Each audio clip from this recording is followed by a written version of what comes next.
같이 사도신경 하심으로 성도의 신앙 고백하도록 하겠습니다. 전능하사 천지를 만드신 하나님 아버지를 내가 믿사오며 그 외아들 우리 주 예수 그리스도를 믿사오니 이는 성령으로 잉태하사 동정녀 마리아에게 나시고 본디오 빌라도에게 고난을 받으사 십자가에 못 박혀 죽으시고 장사한 지 사흘 만에 죽은 자 가운데서 다시 살아나시며 하늘에 오르사 전능하신 하나님 우편에 앉아 계시다가 저리로서 산자와 죽은 자를 심판하러 오시리라. 성령을 믿사오며 거룩한 공예와 성도가 서로 교통하는 것과 죄를 사하여 주시는 것과 몸이 다시 사는 것과 영원히 사는 것을 믿사옵나이다. 아멘. 찬송가 258장 함께 찬양하겠습니다. 샘물과 같은 보혈은 주님의 피로다. 보혈의 죄를 씻으면 정하게 되겠네. 정하게 되겠네. 정하게 되겠네. 보혈의 죄를 씻으면 정하게 되겠네. 저도적 회개하고서 보혈에 씻었네. 저도적 같은 이 몸도 죄 씻기 원하네. 죄 씻기 원하네. 죄 씻기 원하네. 저도적 같은 이 몸도 죄 씻기 원하네. 죄속함 받은 백성은 영생을 얻겠네. 샘솟 뜻하는 피권세 한없이 크도다. 한없이 크도다. 한없이 크도다. 샘솟 뜻하는 피권세 한없이 크도다. 날 정케 하신 피보니 그 사랑 한없네. 살 동안 받는 사랑을 늘 찬송하겠네. 늘 찬송하겠네. 늘 찬송하겠네. 살 동안 받는 사랑을 늘 찬송하겠네. 이후에 천국 올라가 더 좋은 노래로 날 구속하신 은혜를 늘 찬송하겠네. 늘 찬송하겠네. 늘 찬송하겠네. 날 구속하신 은혜를 늘 찬송하겠네. 아멘. 우리 다 같이 기도하겠습니다. 사랑과 은혜가 풍성하신 아버지 하나님, 어두움을 헤치고 새날을 주신 주님의 은혜를 감사를 드립니다. 지난 밤사이 저희를 지켜주시고 이 새벽에 주님의 전으로 불러주셔서 기도의 자리에서 주님을 만날 수 있게 하시니 감사를 드립니다. 하나님, 우리 영혼이 주님을 갈망합니다. 세상의 소리보다 주의 음성에 귀 기울이게 하시고 염려와 근심보다 주님의 약속을 붙잡게 하여 주시옵소서. 오늘 하루도 주의 말씀으로 시작하오니 성령께서 우리 마음을 새롭게 하사 우리의 생각과 말과 행동이 주의 뜻 안에서 움직이게 하여 주시옵소서. 아버지, 우리 서신교회를 기억하여 주시고 이 새벽마다 드려지는 기도의 향기가 하늘 보좌에 상달되게 하시며 또 우리 교회가 간절히 기도하며 나아갈 때 우리 성도들이 하나님을 만나는 은혜의 자리에서 믿음으로 세워져 가게 하여 주시옵소서. 성령의 불이 임하게 하여 주시고 우리 교회 모든 각 부서와 또 가정과 사역 위에 새로운 회복의 역사가 일어나게 하여 주시옵소서. 주님, 특별히 우리 가정을 축복하여 주시기를 원합니다. 믿음의 가문이 되게 하여 주시고 자녀들이 말씀으로 자라나게 하시며 세상 속에서 예수 그리스도의 향기를 드러내게 하여 주시옵소서. 또 병중에 있는 성도들 기억하시고 연약한 지체들을 위로하여 주시고 치료의 광선을 비춰주시사 회복의 은혜를 허락하여 주시옵소서. 오늘도 이 새벽에 에스라의 말씀을 통하여 성령의 기름 부어주시고 입술을 통하여 하늘의 음성을 듣게 하시며 또 말씀 앞에 순종으로 응답하는 믿음 더하여 주시옵소서. 오늘도 우리가 살아가는 모든 삶의 자리에서 하나님의 영광을 드러내는 귀한 복된 하루가 되게 하여 주시옵소서. 감사드리며 예수님의 이름으로 기도하옵나이다. 아멘. 다 같이 성경을 가슴에 품고 화면을 보시며 말씀 고백하도록 하겠습니다. 이것은 내 성경입니다.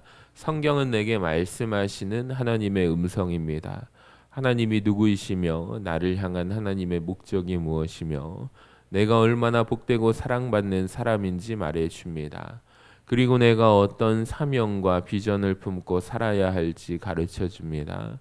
오늘 이 말씀 앞에 마음의 문을 엽니다.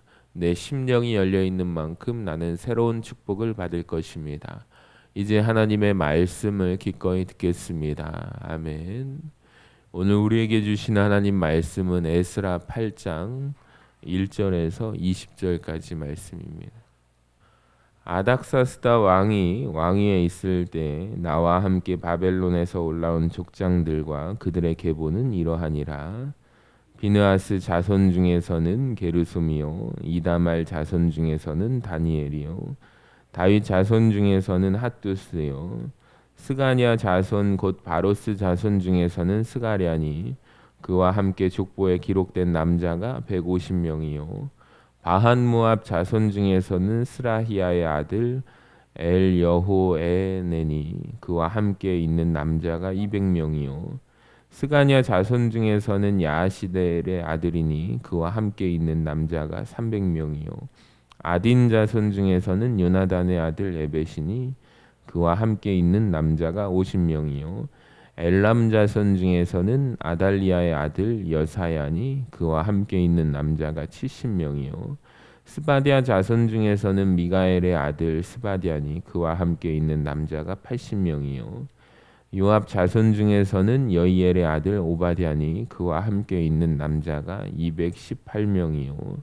슬로밋 자손 중에서는 요시바의 아들이니 그와 함께 있는 남자가 160명이요 베베 자손 중에서는 베베의 아들 스가랴니 그와 함께 있는 남자가 28명이요 아스갓 자손 중에서는 학가단의 아들 요하나니니 그와 함께 있는 남자가 110명이요 아도니감 자손 중에 나중된 자의 이름은 엘리벨렉과 여우엘과 스마야니 그와 함께 있는 남자가 60명이요 비그의 자손 중에서는 우데와 사부시니 그와 함께 있는 남자가 70명이었느니라.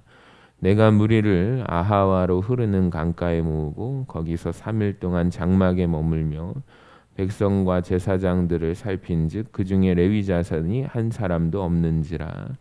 이에 모든 족장 곧 엘리에셀과 아리엘과 스마야와 엘라단과 야립과 엘라단과 나단과 스가랴와 무스르람을 부르고 또 명철한 사람 요아립과 엘라단을 불러 가시베아 지방으로 보내어 그곳 족장 이또에게 나아가게 하고 이또와 그의 형제 곧 가시베아 지방에 사는 느디님 사람들에게 할 말을 일러주고 우리 하나님의 성전을 위하여 섬길 자를 데리고 오라 하였더니 우리 하나님의 선한 손에 도우심을 입고 그들이 이스라엘의 손자 레위의 아들 말리의 자손 중에서 한 명철한 사람을 데려오고 또 세레바와 그의 아들들과 형제 18명과 하사랴와 므라리 자손 중 여사야와 그의 형제와 그의 아들들 20명을 데려오고 같이 읽겠습니다. 다윗과 방백들이 레위 사람들을 섬기라고 준 느디님 사람 중 성전 일꾼은 220명이었는데 그들은 모두 지명받은 이들이었더라. 아멘. 할렐루야. 우리 에스라 12번째 제목 같이 읽어봅시다. 시작. 함께하는 은혜 부르심의 자리로. 우리 에스라 12번째 시간 하나님 말씀 함께 나누기를 소망합니다. 여러분 에스라 말씀을 보면서 우리가 이제 포로기한에 대해서 또 성전 재건에 대해서 살펴보고 있는데 주전 538년에 이제 스룹바벨이 이끌었던 1차 포로기한이 있었습니다. 80년이 흐른 이후에 주전 458년 2차 포로기한이 이루어집니다. 그때가 언제냐면 페르시아의 아닥사스다 1세가 통치하던 시기입니다. 그동안 고레스 왕이 첫 번째 포로 기한과 성전 재건을 공표했죠. 자, 이어서 어떤 왕이 있냐면 캄비세스 2세, 또 다리오 1세, 시간이 흘러서 이제 아하수에로 왕이 통치했습니다. 중간에 사실 몇몇 왕들이 더 있거든요. 근데 성경에서는 크게 거론되진 않아요. 이 노란색 화살표를 보시면은 에스더의 남편이 누구죠? 우리가 잘 알려진 아하수에로 왕을 뒤이어서 지금 오늘 아닥사스다 1세는 조서를 내려서 다시 귀환을 명령합니다. 그러니까 조서를 내린 배경이 있어요. 아하수에로 왕이 어떻게 죽었냐면 암살을 당하거든요. 그러니까 나라가 불안정할 때 이제 뒤이어서 즉위한 이제 아닥사스다 왕 1세는 이 거대한 제국을 안정시키기 위해서 노력해야만 했습니다. 특히나 이제 애굽 지역에서 이집트가 반란이 일으키지 않도록 그 사이 가운데 있는 나라가 이제 이스라엘이거든요. 그러니까 그 민족과 우호적인 관계를 이제 유지해야만 했습니다. 그렇게 하나님께서는 국제 정사와 사람의 일생을 주관하시면서 하나님의 백성들이 예루살렘으로 돌아올 수 있는 여건을 만들어 주세요. 자, 그리고 함께 읽은 본문에서 이 귀한 자들의 가계별 대표자들을 언급하고 동참한 인원들이 오늘 나와 있습니다. 그 인원을 더하면 남자만 몇 명이죠? 1775명이거든요. 사실 이제 여자들과 어린아이들을 숫자는 이때는 빠져 있기 때문에 사실 아이들까지 해서 한 가정당 4명 기준으로 하면은 이제 5,000명 정도 되었으리라고 여겨집니다. 이는 1차에 귀환했던 인원에 비하면 4분의 1에도 미치지 못하는 아주 작은 규모입니다. 생각해 보면 어쩌면 당연할지도 모른다는 생각이 들었어요. 1차 포로 기한이 이루어진 지 시간이 흘러서 무려 시간이 80년이 흐른 이 시기입니다. 그러니까 다시 말하면 포로로 잡힌 지 몇 년 된 거예요? 150년이 지난 시점이기 때문입니다. 그러니까 고향을 떠나서 바벨론 포로기에 그리고 페르시아로 바사 왕국이죠. 이제 그 사람들은 고향을 그리워했던 사람들은 이미 1차 포로기한 시대에 고향으로 향했습니다. 자, 그리고 어릴 적에 이제 갓난아기로 태어났거나 예루살렘에 대한 기억이 흐릿하게 남아 있었을 이제 뭐 청소년기라든지 이렇게 어렸을 때 그 기억을 가지고 있던 1.5세대라고 하잖아요. 거의 남아있지 않았을 겁니다. 시간이 이제 무려 150년이 흘렀기 때문에 이제 현재 페르시아에 거주하는 이스라엘 자손에게 고향은 어디일까요, 여러분? 예루살렘이 고향일까요? 페르시아가 고향일까요? 이 사람들 입장에서 보면은 시간이 꽤 많이 흘렀기 때문에 예루살렘이 고향이 아니라 그것은 할아버지, 아버지들에게 들었던 것이고 자기들의 고향은 이미 이곳 페르시아 이제 그쪽 바벨론의 문화가 더 익숙해져 있을 세대입니다. 성전도 재건되었는데 굳이 예루살렘으로 향할 명분이 있어요, 없어요? 이유가 없는 것이죠. 그러니까 이 사람들에게 여러분 귀향이라는 여정은 사실 말뿐인 귀향이라는 것을 아십니까? 실제는 내가 들었던 것, 할아버지께, 아버지께, 어머니께 들었던 것, 그러니까 미지의 땅으로 미지의 세계로 나아가는 것과 마찬가지입니다. 근데 이 사람들이 지금 어디로 가기로 결단해요? 예루살렘으로 가기로 결단합니다. 그러니까 이것은 엄청난 거예요. 뜻과 마음을 굳게 정한 것이고 내 삶의 모든 것을 포기하겠다는 결단이기도 합니다. 그러니까 1차 포로기한에 비하면 지극히 적은 인원이지만 에스라에게는 천하보다 귀하고 값진 사람들이었을 것입니다. 그러니까 12절에 걸친 명단에는 지속적으로 반복되는 단어가 있는데요. 그게 뭐냐면 함께라는 단어입니다. 1절에 나와 함께 바벨론에서 올라온 포함해서 2절부터 14절까지 이제 13번이나 함께라는 단어가 반복됩니다. 그러니까 에스라에게는 자기와 함께하는 동역자들에게 고마움뿐만 아니라 감격이 있었던 것 같아요. 그러니까 에스라는 소중한 동역자들을 1절부터 14절까지 세 그룹으로 소개합니다. 구분해서 누구죠? 제사장과 왕족과 일반인입니다. 하지만 이 에스라가 상류층에 대한 언급을 최소화하여 단 한 절로 축약합니다. 그러니까 2절의 비느하스는 아론의 손자고 이다말은 아론의 아들로 제사장 계열입니다. 그러니까 이어서 다윗의 자손으로 핫두스를 거론합니다. 그리고 나서 3절부터 14절까지는 이제 일반 백성으로 구분되는데, 그러니까 에스라는 의도적으로 12집안을 부각시키는 거예요. 그러니까 여러분 12지파로 상징되는 하나님의 백성을 연상하게 하기 위해서입니다. 그러니까 마치 새로운 출애굽을 떠올리게끔 말입니다. 여러분 이스라엘 사람들에게 출애굽은 어떤 의미를 가지고 있습니까? 새로운 역사가 시작된 날이죠. 그러니까 이집트 노예로서의 신분을 과거를 청산하고 새로운 하나님의 자녀로 정체성을 부여받은 의미를 가지고 있습니다. 그러니까 에스라에게도 마찬가지예요. 바벨론을 떠나서 이제 고국으로 돌아오는 이때가 제2의 출애굽처럼 느껴졌을 거예요.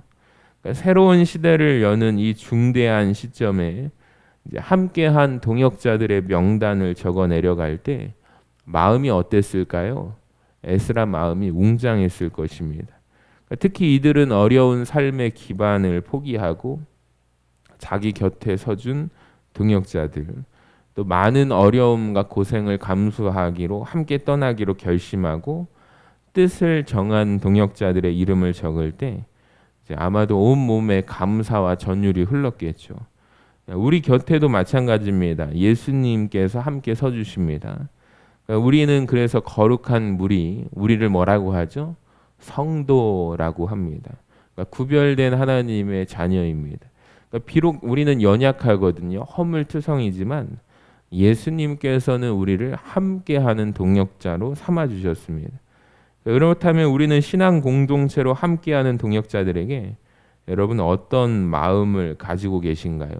여러분 이어 에스라는 하나님의 인도하심에 지체하지 않고 귀향을 준비해요. 그러니까 지금 약 5천 명 정도의 인원을 데리고 이제 고국으로 귀환하는 대규모 이동을 준비합니다. 그러니까 출발 전 아하와 강가의 사람들을 소집시켜요. 지금 귀환자들을 파악하고 있습니다. 그러면서 한 가지 문제가 발생하게 됩니다. 그 구절이 15절인데 같이 읽어봐요. 시작.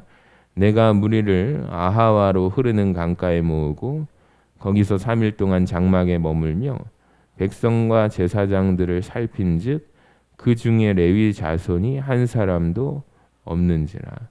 여러분 문제가 발생합니다. 뭐죠? 그 중에 레위 자손이 한 사람도 없다는 문제가 발생하게 됩니다. 생각해 보세요. 5천 명에 되는 인원 속에 귀향하려고 하는 돌아가려는 무리 속에 레위 사람이 있어요, 없어요? 없다는 것을 알게 됩니다. 자, 레위 사람은 누굽니까? 레위 자손, 성전에서 봉사하는 사람들, 수종 드는 사람들, 그 직무를 감당했던 역할들이 레위 자손 아닙니까? 사실 1차 귀환 때에도 레위 사람들은 341명에 불과했습니다. 4,289명의 제사장들하고 비교할 때 지극히 작은 인원 아닙니까?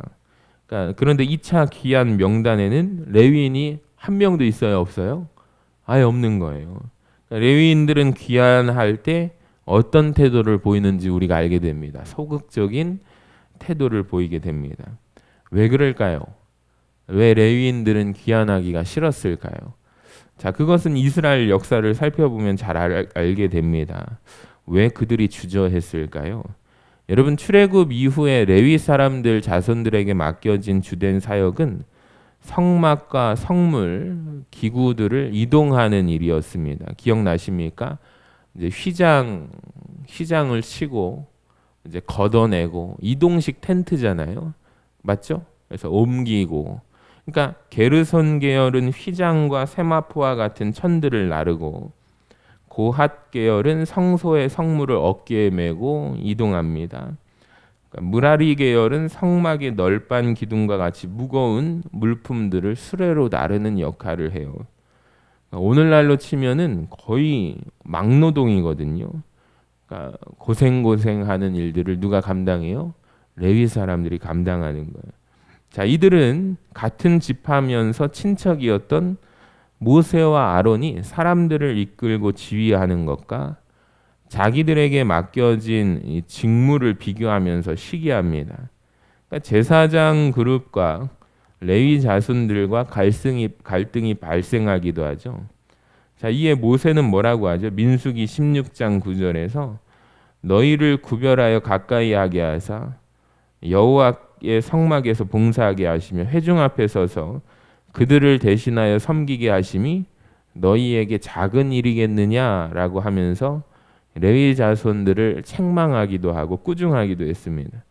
그러니까 그들 스스로가 레위 사람들이 어떤 생각을 가지고 있냐면 하나님께서 우리에게 맡겨주신 일이 너무 보잘것없는 일이다.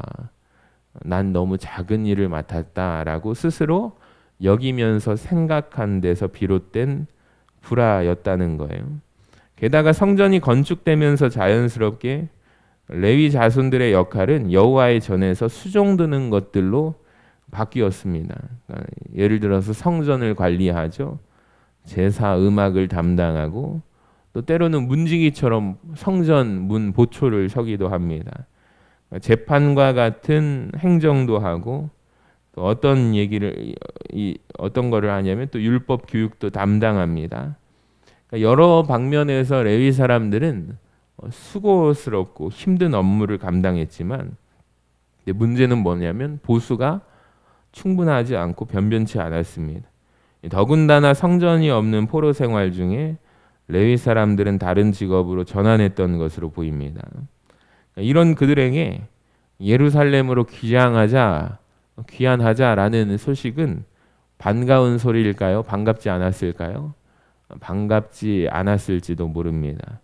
예루살렘으로 돌아가면 이제 자기 가문과 혈통에 따라 주어진 막중한 임무를 감당하기보다는 오랜 기간 정착해서 잘 살던 이곳에서 평탄하게 아마도 삶을 이어가기를 원했을 것입니다. 그래서 귀향에 주저하죠. 선뜻 동참하지 못했던 합리적인 이유가 여기에 있는 거예요. 하지만 그들이 귀환하는 목적은 단순한 지리적인 이동이 아니었고 이제 조금 더 나은 생활을 찾아가는 이민도 아니었습니다. 그러니까 에스라의 2차 귀향 목적은 하나님의 백성에게 하나님 말씀을 가르쳐서 하나님의 율법과 계명으로 다스림받는 신앙 공동체를 다시 세우는 것이에요. 그러니까 말씀 위에 말씀으로 세워진 공동체, 신앙 공동체 재건을 위해서는 백성의 율법 교육을 담당했던 레위인이 중추적인 역할을 감당해야 했습니다. 자, 그렇기 때문에 에스라가 출발을 지연시킵니다. 지금 몇 명이 기다리고 있어요, 여러분? 5,000명의 인원 숫자가 기다리고 있었지만 출발합니까? 안 합니까? 안 합니다. 그래서 에스라가 출발을 멈추고 지금 레위인들을 찾기 위해서 모으기 위해서 사람들을 보냅니다. 그 장면이 16절과 17절이에요. 우리 같이 읽어봅시다. 시작. 이에 모든 족장 곧 엘리에셀과 아리엘과 스마야와 엘라단과 야립과 엘라단과 나단과 스가랴와 무슬람을 부르고 또 명철한 사람 요아립과 엘라단을 불러 가시베아 지방으로 보내어 그곳 족장 이또에게 나아가게 하고 이또와 그의 형제 곧 가시베아 지방에 사는 느디님 사람들에게 할 말을 일러주고 우리 하나님의 성전을 위하여 섬길 자를 데리고 오라 하였더니 아멘. 여러분 여기에 보시면 7 족장뿐만 아니라 명철한 사람을 불러서 파견합니다. 가시베아 지방은 어디냐면은 바벨론의 북부 지역에 위치한 성읍이에요. 특히 이스라엘 자손들, 레위 사람들이 집단적으로 정착한 그 마을로 보입니다. 그곳에 레위인들을 찾아가서 설득하고 권면합니다. 아마도 그 내용은 뭐예요? 에스라가 결심했던 것, 앞서 모인 사람들의 뜻을 정했던 바로 그 내용일 거예요. 하나님의 백성다운 백성을 세우기 위해서는 말씀과 율법, 또 하나님의 뜻을 가르치고 교육하는 것이 꼭 필요하다라고 말입니다. 하나님의 성전을 위하여 섬길 자를 적극적으로 찾고 강력하게 권고했던 에스라에 의해서 레위 사람들의 마음이 움직이기 시작합니다. 우리 18절에서 20절까지 한번 읽어봐요. 시작. 우리 하나님의 선한 손에 도우심을 입고 그들이 이스라엘의 손자 레위의 아들 말리의 자손 중에서 한 명철한 사람을 데려오고 또 세레바와 그의 아들들과 형제 18명과 하사랴와 르브라리 자손 중 여사야와 그의 형제와 그의 아들들 20명을 데려오고 다윗과 방백들이 레위 사람들을 섬기라고 준 느디님 사람 중 성전 일꾼은 220명이었는데 그들은 모두 지명받은 이들이었더라. 아멘. 여러분 하나님의 손은요 국제 정세나 일생을 주관하시기도 하지만 또 하나님 자녀들의 마음도 어루만지신다는 것을 아세요? 그러니까 에스라의 강권에 레위 사람 38명과 또 그들을 섬기는 느디님 사람 220명이 따라 나섭니다. 그러니까 앞서 말했듯이 선뜻 따라 나서기가 쉬워요, 어려워요? 어려운 상황이거든요. 근데 그들은 지도자들의 권면 속에서 하나님의 부름과 지명을 들었을 것입니다. 그렇기 때문에 이들 모두를 가리켜 지명받은 이들이라고 소개합니다. 그러니까 하나님께서 지정하여 선택하여 부르셨다라는 거예요. 그러니까 비록 전체 규모적으로 보면은 0.02%에 불과한 수치지만 이들은 하나님의 부르심을 들어요. 그 부르심에 순종으로 응답하면서 자기 자리로 돌아왔습니다. 수고스럽지만 만족스러운 대우도 받지 못하는 자리이니 주님이 부르신 그 자리, 직임을 다하는 제자리로 돌아옵니다. 그렇게 하나님의 백성을 바로 세우는 일이 준비되게 됩니다. 주님께서 손수 우리 한 명 한 명을 모으셔서 저는 우리 전주 서신교회로 불러 모아주셨다고 확신합니다. 그러니까 주님의 선한 도우심으로 모였음을 신뢰하면서 지금 함께하는 공동체의 일원을 소중하게 여기시는 우리 모두가 되기를 소망합니다. 그러니까 나아가서 나에게 맡기신 일이 초라해 보일지라도 또 하나님의 사람 성전을 세우는 일에는 꼭 필요한 일임을 알아서 충성을 다하시기 바랍니다. 주님께서는 우리를 하나님의 성전을 섬기는 일, 곧 그리스도 안에서 맺어진 형제와 자매를 세우는 일에 부르셨다라는 거예요. 그러니까 함께함으로 주님의 부르심에 응답하는 하루 되시기를 주님의 이름으로 간절히 축원합니다. 기도하겠습니다. 하나님 아버지 감사합니다. 주의 말씀으로 하루를 시작하게 하시니 감사합니다. 에스라는 동역자를 소중하게 여기고 동역자를 힘써 찾으며 주님께서 맡기신 일에 헌신하였습니다. 주님의 기준에 한참 미치지 못하는 우리를 성도로 불러주시고 또 말씀 위에 함께 서가는 일을 우리에게 맡겨주시니 감사드립니다. 맡기신 일들이 비록 작아 보일지라도 충성을 다하게 하시며 지금도 우리를 지명하여 보내시는 자로 순종하며 주님의 부르심에 응답하게 하여 주시옵소서. 우리 성도들의 건강을 지켜주시고 또 주님의 부르심을 따라 봉사와 헌신의 자리로 나아갈 수 있도록 인도하여 주시옵소서. 예수님의 이름으로 간절히 기도하옵나이다. 아멘. 우리 다 같이 찬양하도록 하겠습니다. 213장입니다. 나의 생명 드리니 주여 받아주셔서 세상 살아갈 동안 찬송하게 하소서. 213장입니다. 나의 생명 드리니 주여 받아 주셔서 세상 살아갈 동안 찬송하게 하소서. 손과 발을 드리니 주여 받아 주셔서 주의 일을 위하여 민첩하게 하소서. 나의 음성 드리니 주여 받아 주셔서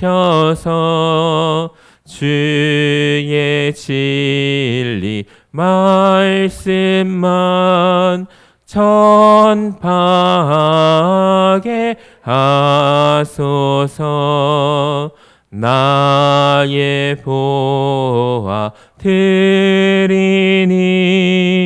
주여 받아 주셔서 하늘나라 위하여 주 뜻대로 쓰소서. 나의 시간 드리니 주여 받아 주셔서 평생토록 주 위해 봉사하게 하소서. 아멘. 다 함께 주기도문 하도록 하겠습니다. 하늘에 계신 우리 아버지여, 이름이 거룩히 여김을 받으시오며 나라의 임하옵시며 뜻이 하늘에서 이루어진 것 같이 땅에서도 이루어지이다. 오늘날 우리에게 일용할 양식을 주옵시고 우리가 우리에게 죄 지은 자를 사하여 준 것 같이 우리 죄를 사하여 주옵시고 우리를 시험에 들게 하지 마옵시고 다만 악에서 구하옵소서. 나라와 권세와 영광이 아버지께 영원히 있사옵나이다. 아멘. 우리 오늘 주신 말씀 붙들고 우리 함께 주여 합창하심으로 통성으로 기도하며 나아갑시다. 주여 주여 주여. 하나님 아버지 감사합니다. 아버지 포로기한 시대에 아버지 그래도 5,000명이나 되는 숫자들이 아버지 그 인원들이 헌신하고 하나님 앞에 동역하기로 귀한 마음을 가지고 귀한 길에 오르게 됩니다. 또 레위 사람들이 없게 됨을 발견하고 또 그들을 찾아서 또 다가가서 이야기를 했을 때 또 하나님의 맡겨주신 자리에서 동역하며 귀한 사명을 감당하는 자로 서기를 바라며 또 함께 그들도 동참하게 하시면 감사합니다. 에스라는 동역자를 소중히 여깁니다. 그 동역자를 힘써 찾으며 주님께서 맡기신 귀한 일에 헌신합니다. 주님 아버지, 우리도 하나님께서 우리를 불러주셨사오니 아버지 주님 사역에 동참하는 자 되게 하여 주시옵소서. 아버지 맡겨진 삶의 현장에서 내가 주의 일을 위하여 아버지 주님 나를 부르셨으니 아버지 그 사명에 충성하는 자 될 수 있기를 원합니다. 아버지 우리 성도들 아버지 헌신하는 귀한 마음을 주님께 아버지 주님 앞에 믿음으로 나아가는 귀한 우리 성도들 되게 하여 주시옵소서. 아버지 온전한 마음과 주님 앞에 귀한 충성의 마음으로 나아가